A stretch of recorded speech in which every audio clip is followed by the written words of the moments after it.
ketentuan termasuk sesuai undang-undang perusahaan bahwa saya harus memberi kesempatan untuk apa namanya diberi kesempatan untuk membela diri. Tapi kebetulan sama sekali tidak. Mereka begitu lakukan itu mengambil alih terus mereka pindah sampai kantor sekarang. Saya tidak tahu gimana. Sementara penghasilan perusahaan ini yang masih tanda tangan saya itu 1 bulan hampir 1,6 miliar. Oh, per bulan. Jadi saya mau jelasin bahwa ini ada persidangan pada Effendi untuk melawan anak durhaka dan hewan durhaka. Karena anak kandung sendiri dan mantu sendiri yang selama ini dibiayai dan dibuat sukses, tapi kayak maling budak, kayak air susu dibalas air tuba. Inilah Pak Dale akan menjelaskan. Kira-kira gitu. Iya. Jadi saya teruskan bahwa setelah kemudian saya meminta pertanggungjawaban masalah keuangan dan mereka tidak mau, termasuk RUTS. Mereka tidak mau. Akhirnya pada hari ini saya melaporkan dan kami melaporkan pertama pengadilan negeri Jakarta Pusat tentang perlakuan terhadap saya, pertama kepada kandung saya pendurhaka, anak mantu saya juga yang ingin menguasai harta ekonomi harta karena dari 200 miliar itu ada beberapa yang sudah diberikan konten nama saya. Mereka berusaha di anggota DPR Komisi 6 melakukan berusaha menjarakan saya. Dengan melaporkan ke sana sini. Dia tidak dia di belakang dia sebagai motornya. Karena saya tidak diberi apa-apa itu saja sama sekali. Demikian juga posisi saya. Jadi setelah perceraian sama istri saya ini, akhirnya mereka apa teknologi ini saya tidak berkaitan nama mereka semua itu tidak dituntut. Ya dia tidak mau bagi. Padahal semua dibeli oleh dua perusahaan. Dan inilah yang salah satu saya masih tuntutan ke pengadilan Jakarta Pusat. Nah, berarti maksudnya keuntungan itu Bapak apa masih terima sampai tahun berapa atau gimana, Pak? Nah ini di dalam perusahaan saya direktur, kemudian kasih saya sebagai komisaris, saya tidak pernah dapat. Tidak pernah. Malah mereka yang dapat gaji. Anak saya nomor dan bekas istri saya masih saya pemegang saham dalam perusahaan ini 50%. Tidak dapat sama sekali. sebagai penonton. Menikmati. Sama sekali tuh Pak berarti. Oke, Bang Farad apanya tidak dapat sama sekali itu akhirnya Ya, secara hukum melalui kantor Elsa Sarif dapat mengumpulkan saham, kemudian membuat rapat pembangunan saham luar biasa dan direksi. Itulah yang kita gugat saat ini. Oke.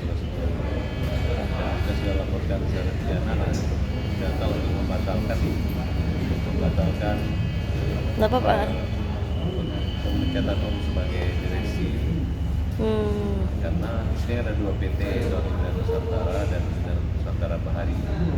Di mana dari Nusantara Bahari ini kita telah membuat laporan yaitu penggelapan dalam jabatan di mana seorang komisaris mengambil semua harta perusahaan di Polres Jakarta Pusat. Kemudian di Batam ada pegawai dan bersama dengan mantan istrinya menyembunyikan dokumen kapal. Nah, di mana kapal yang dirawat tidak ada keuntungan dan biaya perawatan, tapi saya bisa melakukan tender dan kerugian kurang lebih 15 miliar, tapi ya gitu perusahaan ini tidak bisa apa-apa karena dokumennya. Nah, saya dapat informasi ketika diperiksa mereka konspirasi kerjasama seolah-olah tidak mencuri dokumen dan disimpan disembunyikan di dalam kantor, kemudian membuat alibi seolah-olah penjaga kantor itu ambil foto ada barangnya. Dan kita udah dapat bukti rekaman bahwa Iswanto yang merekayasa dan melarang dan segala sesuatu berkoordinasi dengan Ibu Arlin Ada itu sudah kita laporkan ke polisi dan polisi tidak menerima begitu saja alibi dan pengakuan mereka. Kita berharap orang-orang seperti ini bisa segera ditangkap di proses hukum karena telah merugikan Pak Dale. Karena setelah terjadi pergantian direksi, itu mereka hilang, kantornya juga hilang. Tidak ada RUPS diundang, nggak datang, dan keuntungan tidak dibagikan, tidak ada dividen. Nah, setelah pembatalan pemecatan ini, kita akan melakukan gugatan lagi kembali pembagian dividen. Nah, dalam persoalan hukum ini, memang perusahaan ini adalah milik keluarga, yang mana awalnya tidak menyangka bahwa kalau suami istri anak terlibat dalam satu perusahaan, suami direktur, istri komisaris, anak komisaris, ujung-ujungnya akan terjadi seperti ini. Nah, karena hampir semua pembelian rumah, pembelian hotel semua atas nama anak itu adalah uang dari perusahaan. Oleh karena itu kita akan melakukan upaya hukum pidana, kemudian mengaudit semua hasil perusahaan yang mana harus menjadi harta gono daripada Pak Dale. Saya dapat informasi seolah-olah dari pengacara sebelah bahwa mereka itu dalam kesusahan dan penderitaan, padahal pada kenyataannya cash flow perusahaan itu bagus, keuntungan perusahaannya besar. Nah, jadi mungkin pengacara dari pihak sana menganggap Pak Dale ini adalah yang zalim, padahal tidak ada. Kalau Pak Dale ini aneh-aneh, tidak akan sekaya ini dan tidak akan mendapatkan uang sebanyak ini sebagai tabungan. Nah, tapi karena Pak Dale selama ini orang yang setia, kemudian tidak macam-macam, ya mereka jadi kaya raya. Kalau menyangkut ada wanita ketiga, itu adalah istri Pak Dale yang dimana menikah, didaftarkan pernikahan setelah mereka bercerai. Yang dikecewakan Pak Dale adalah Pak Dale tidak mengetahui bahwa ada akte perceraian dari pengadilan agama. Nah, ketika mereka merujuk kembali, kemudian mereka terhalang karena adanya pernikahan Pak Dale dengan Rama Lemsu. Tapi itu dilakukan oleh pegawai KUA di Cakung, orang tua Pak Gadi. Nah, dan sudah dipenjara. Mereka laporkan alasan merintangi pernikahan Pak Dale. Pak Dale baru mengetahui. Dan situ Pak Dale mengatakan, kalau saya tahu kalian pernah buat kalian ada akte perceraian, dia akan kembali kalau orang tuanya bangkit dari kubur. Tapi karena dia nggak tahu, makanya dia pikir untuk biasa. Tapi itu digunakan oleh Arlin untuk Napinda untuk melaporkan Ramla Lamusu dan memenjarakan selama 6 bulan. Hari ini kita daftar PK-nya juga, bahwa terus terjadi kesalahan penerapan hukum oleh majelis yang mana Bu Ramla ini tidak melakukan kejahatan. Dia hanya sebagai orang yang punya etikat baik untuk mencatatkan perhitungannya. Yang mana orang KUA yang membuat sendiri tantangan sendiri untuk mempercepat. Tapi surat tersebut sudah dibatalkan oleh KUA, kemudian tidak digunakan. Oleh karena itu sebenarnya Bu Ramla harusnya dibebaskan, tidak dipenjara. Masalah yang melaporkan atau yang memasukkan itu urusannya orang KUA. Karena dia menyarankan, bukan dicari dari karena sistem online itu membuat dicari mana KUA yang kosong. Nah, oleh karena itu penderitaan yang panjang sampai anak yang menjaga istri Pak Dale membuat mereka melawan dan berharap mereka akan mendapatkan hukuman yang setimpal akibat perbuatan. Hari ini juga kita mendapat undangan untuk RUPS di Ardinan Sutari Bahari, seolah-olah seorang komisaris mengundang, kemudian akan membuat penambahan setoran modal, kemudian akan mengganti direksi. Jadi memang ibu-ibu dan anak-anak rumah yang tidak mengerti aturan hukum perseroan ini, mereka seenaknya seolah-olah yang selama ini mereka sudah dilaporkan perkara pidana karena telah mengelabui uang, dan kita minta ditunda RUPS dan sampai selesai persoalan hukum. Tapi ini bukan menjadi satu persoalan baru yang menurut kita memang sengaja merusak, dan mereka juga harus menanggung akibat dari perbuatan itu. Lawan mereka sekarang udah bukan badai lagi, tapi adalah hukum. Oke. Pak, tapi ini kan bisa dibilang keluar ada masalah keluarga juga gitu ya, maksudnya gimana nih mengatasinya, Mas? Masih mau tetap hukum kah atau seperti apa? Ya, saya kira kita sesuai hukum saja. Tadi bicara masalah bidang perkara. Sekarang bicara lagi dengan urusan yang saya jadikan alihan Nusantara Bahari. Aliran Nusantara Bahar ini setelah saya dirikan, itu saya mendapatkan kontrak 10 tahun dari Pertamina untuk memberikan penugasan untuk BBM subsidi di kawasan itu. Tapi baru 6 bulan, kemudian keuntungan dan modal kerja saya diambil kapasitas saya oleh saya ahli di kasus itu. Nah, sekarang ini saya sudah melaporkan ke Polres Jakarta Pusat dan dalam proses dan saya kemudian juga di sini Ibu Saina Amin ketika saya di Batam itu memasuki kamar saya di dalam lantai nomor 36 ada saksi namanya Pak Hardi bagian listrik itu menyuruh untuk membuka kamar saya kemudian mencuri dokumen-dokumen kapal yang ada di dalam rangka saya Jalan Martani nomor 36. Oke. Yang diceritakan jahatnya mantu bapak mengirim mobil dinas sosial soal akan menyetik gila pak. Mantunya anggota dewan mengirim kekuasaannya untuk menyebut bapak ini masuk ke rumah sakit jiwa ya pak. Oh. Nah, hal yang kedua adalah yang saya laporkan ke Polres Jakarta Pusat adalah Dian Pratama ini nama saya yang kami dengan saya awalnya Anggota dewan. Anggota Dewan Komisi 6 DPRD DKI fraksi Gerindra. Nah, saat sudah menikah dengan anak saya, kita akan mengambil opsi Unpad. Setelah selesai Unpad, kembali ke Jakarta selesai. Kemudian dia ingin masuk anggota DPRD karena di tempat kerjaannya dia, seperti dia kerja di rumah sakit Kodam di zamannya Ahok, itu Pak Ahok memecat dia. Kenapa? Karena dia di sana menjual obat-obat yang tidak boleh. Sedangkan itu kan obat-obat itu obat yang harus gratis pada orang. Tapi dia belikan, dipecat. Kemudian pindah lagi ke Pasari. Pasari juga dipecat di sana. Kembali masalah saya terjadi pada pagi hari. Tiba-tiba datang dari mobil dari Departemen Sosial masuk ke karangan lebih dari 10 orang, kemudian membawa borgol untuk memborgol saya, katanya ada ODGJ, ada ODGJ juga. ODGJ iya. Nah akhirnya RW 10 di sana datang sampaikan kepada mereka ini tidak ada masalah di sini, kami sering ketemu bapak, tidak ada masalah, kenapa Adina seperti ini.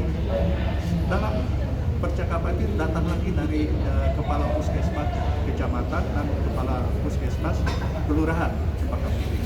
Begitu juga mereka datang proses, bahkan itu langsung menyuntik. Nah, menyuntik itu yang saya tolak. Kenapa? Saya tahu anak ini, anak mantu yang durhaka ini sudah di sekeliling sana dan mengatakan bahwa itu kata dia rumah yang di Mardani ada sekitaran 2000 meter, dia mengatakan bahwa itu milik dia.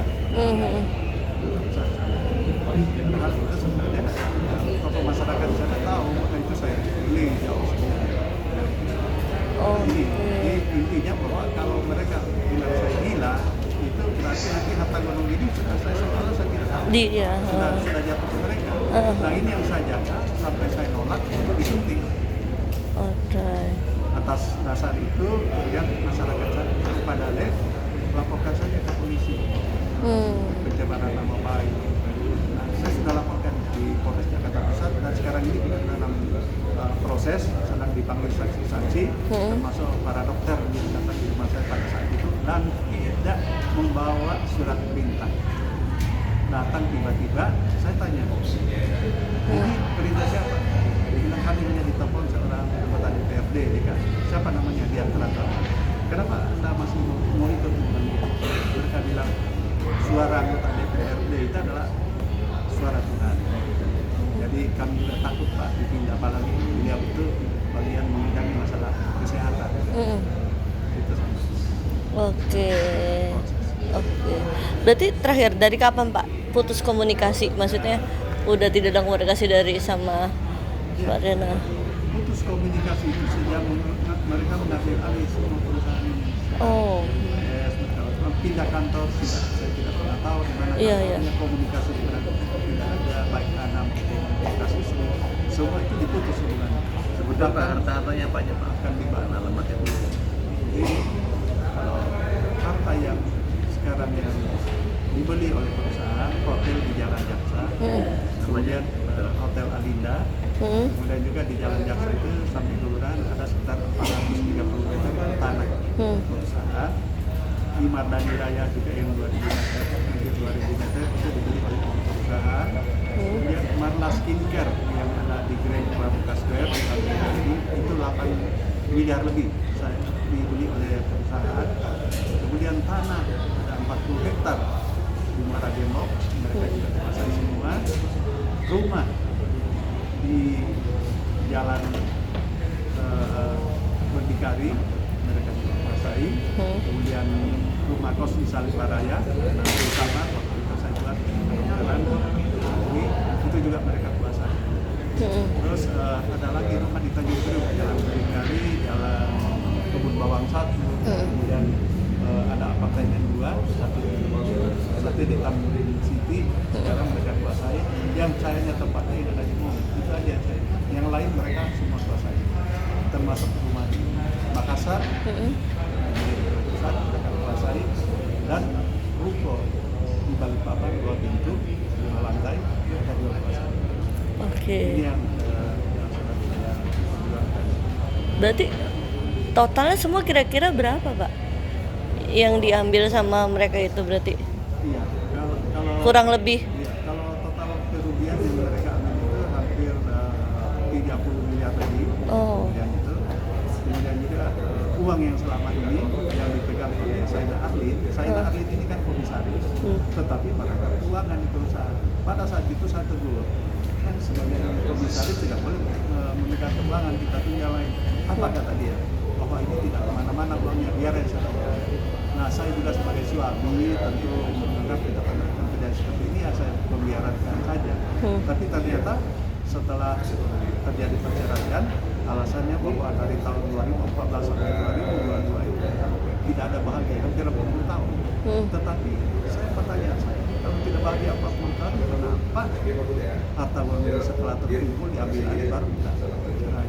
Sudah minta cerai lagi, karena di situ dilihat ada pembagian saya, dia lakukan bagaimana cara supaya jangan terjadi perkawinan antara saya dengan istri. Niat jahat mereka ini hanya suatu kata harta gunung ini yang saya peroleh. Terjadi sebenarnya hari ini kita hadir di pengadilan negeri menemukan kata di pengadilan negeri. Oke.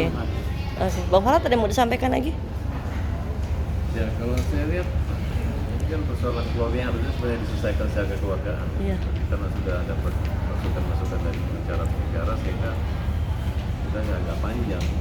Jadi kita hadapi aja. Yang jelas ya kalau ada yang salah pada dihukum, kalau mereka salah mereka dihukum. Saya sih maunya apa ya, kalau anak tidak anak kalah jadi abu kan tidak ada gunanya. Nah, kan saya pikir dia punya pengalaman berpisah dan berbagi harta. Mau nggak mau bagi gitu. Artinya sebagai seorang anak itu kan dapat pekerjaan kan nggak usah mikir ke situ. Dari mana itu untuk yang bisa mendapat hasil yang dokumen dari pihak orang tua? Yang jelas ini pesan moral di sini adalah saya pakai betapa sekolah anak kalau sudah orang anak itu durhaka sama anaknya itu ayahnya ibunya itu lihat aja azab dan akan dapat balasannya. Dan sebagai seorang anggota dewan itu harusnya kalau ada anaknya yang kurang ajar sama orang tuanya harusnya dinasihati, jangan malah dikompori sehingga dia kecewa kita yang sama anak kan udah sama anak mantu. Kalau dapat informasi dari klien kita bahwa mereka ini keluarga itu adalah keluarga yang tidak mampu, dari anak mantunya keluarga yang penjahit, dari keluarga ibunya ada orang biasa yang suksesnya ibu gara-gara nikah dan padale, ya kan? Jadi jangan sepelekan padale ya. Kalau masalah padale ini lagi kan, dia tercatat pernikahannya setelah mereka bercerai. Ini udah bercerai kan masuk penjara istrinya alasan menghalangi pernikahan apa dicari. Makanya kita ajukan PK buat Ram lalu. Padahal mudah-mudahan apa yang diperjuangkan akan mendapat hasil terbaik.